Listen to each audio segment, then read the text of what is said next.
In this video, we're going to talk about video compression. So what is video compression? Video compression is the art and science of shrinking your video's file size down. Video files, movie files, are very, very big. Even a modest YouTube video will often be well over 300 megabytes. And even on a fast internet connection, there is still a significant delay when downloading a 300 megabyte video file. People hate waiting for websites to download, so every second counts online.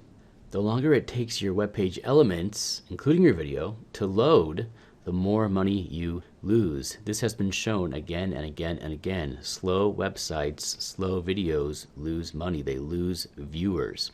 So let's talk about movie file formats. When you're ready to produce your movie, you'll typically be shown several movie format options. We're looking at the Camtasia production screen here, but whatever video editing software you use, you're going to see something similar. You're going to see a box, and they're going to be asking you to choose what sort of movie video format you want to make. So let's look on top here. We have MP4, WMV, MOV, AVI, etc. So these top four formats especially, these are some of the most widely used formats in the production of movie video files.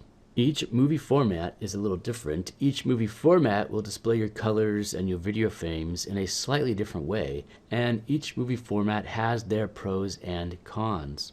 But for our purposes here, we will almost always want to choose the top format. We're going to choose MP4. Why? Because MP4 videos are pretty much the internet standard. MP4 is the standard movie format for the web, for the internet. MP4 is the most widely recognized and nicely compressible movie format. So you will almost always want to save your final movie file project as an MP4 file. So once you've chosen to save as an MP4 file, then we have three main factors that will determine our final resultant video file size. These would be the video size itself, the video quality level, and the audio quality level. No matter what video editing software you use, the video editing software will have some sort of switch or dial where you can set these three factors. So let's talk about the first factor first, video size. So this is probably the most important setting of the three factors. Now, as we've tried to mention again and again in this class, you will almost always want to type the values here, 1280 by 720. You can see we have them written right here on the top right. Right now we're showing the video size screen for the Camtasia video editing software, but any video editing software where you buy will contain a similar box where you type the width and the height of the actual video. So as we've mentioned before, you almost always want to shoot your video in 1280 by 720, and you almost always want to render your video to 1280 by 720. So if you're posting your video to YouTube, to Wistia, to Vimeo, to any one of these video hosting platforms, then you'll almost always want to upload at values of 1280 by 720 as well. So if you're using one of these platforms, YouTube, Wistia, Vimeo, then you almost never change these values. Again, 1280 by 720 is a really good universal size of video to make. It works on the vast majority of devices. Now, there is an exception to this rule. If you're not using a video streaming service like YouTube, Wistia, Vimeo, if you're not using one of those, if you're just, say, producing a bunch of videos and then putting them into a zip file, like I'm doing here with my class, in this case, you might want to type smaller values here. You'll notice that on some of my videos, I do sometimes render my videos at sizes smaller than 1280 by 720. I often drop these values to 854 by 480. That's 480p. Again, I would type 854 for the width and 480 for the height. This is known as 480p video, which you can see on the chart that we've discussed in previous videos in this class. So the question is, why would I type smaller values here? Because if I just have a simple video which just consists of text and slides and simple images like we're showing now, then there isn't really a big need to give the user a big file. 1280 by 720 is a pretty big file, where 854 by 480 is a smaller file. So there's no reason for me to hand him a big file if he doesn't need it. If he's just going to be looking at simple slides like you're looking at now, then he doesn't need a whole lot of video resolution. As I've mentioned before, it's very common for people to assume that bigger is better, especially these days when we have so many 1080p cameras. So people will often tend to record their footage at 1920 by 1080, but if your video content merely consists of a bunch of text and screenshots, then having a bigger video size just doesn't really help you. If I were to make this slide in a very, very high definition slide, it just wouldn't add anything to the training that comes via this slide. Now, if I'm shooting pretty pictures of the mountains or the beaches, then often you want to have as high a definition as you possibly can, because you want to capture the beauty of the nature scene. But when it just comes to educational slides, then the resolution does not have to be that big. And if you make it big, then you're just wasting the user's time. Because as you increase the size here, then you increase the amount of time the user has to wait for the video to download. Okay, now the next factor on our list, video quality. So whenever we compress imagery or movie data, we have to play this game. If we move the quality slider to the left, then our file will be nice and small, but the video quality will be bad. If we move the quality slider higher to the right, then the video quality will be better, but the file size will be huge. It will be needlessly large. We don't want to make large files because it makes our user have to wait to download the large file. We want our video files to be as small as possible without sacrificing quality.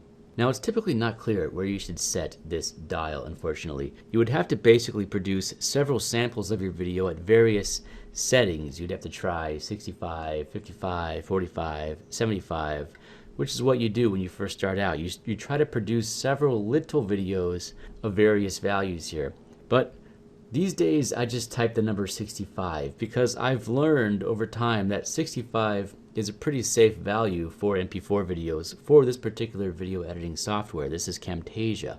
So I don't really bother struggling with this dial anymore because I know that if I go less than 65, my video might not look that great. And if I go more than 65, then I'm not really adding any quality to my video. So 65 is a pretty good value here for most of the videos that I make.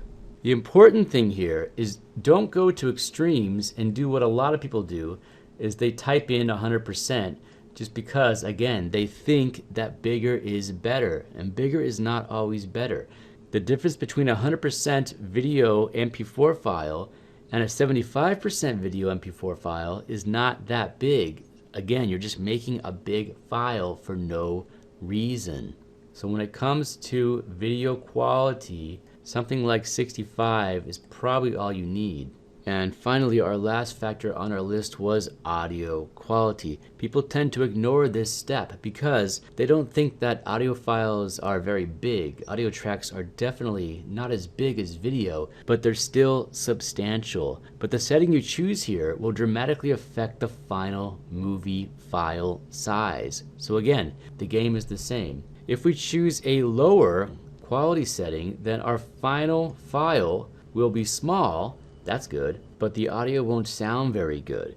If we choose a higher audio quality setting, then our audio will sound good, but the file will be needlessly large. We do not want our file to be large. This is the point of video compression. So again, this is the game we play. And again, it's often not too clear just how your resultant file will be until you experiment with various values here in your own video editing software. These values are a bit confusing. kbps, so what does that stand for? kbps just stands for kilobytes per second and refers to how much audio data is transferred each second. So again, people assume that bigger is better, and sometimes that is true, but once you get into the higher values here, then most people will not be able to tell the difference in your audio quality. There's a few famous studies around the internet that show that most people cannot hear a difference between even 480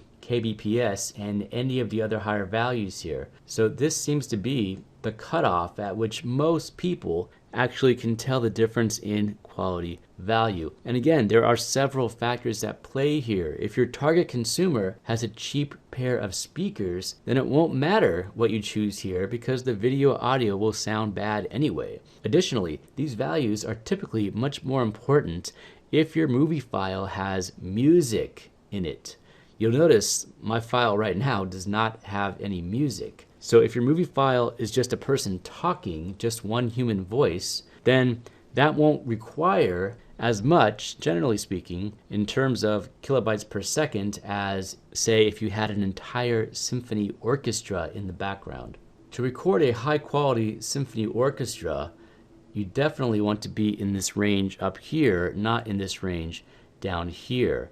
So this would be, for music, but for voice, you could probably usually get away for something like this. And you'll see in the middle here, I've selected 80. I found that 80 kilobytes per second. For most of the videos that I personally make, this tends to be good enough. Okay, so those were the three main factors in video compression.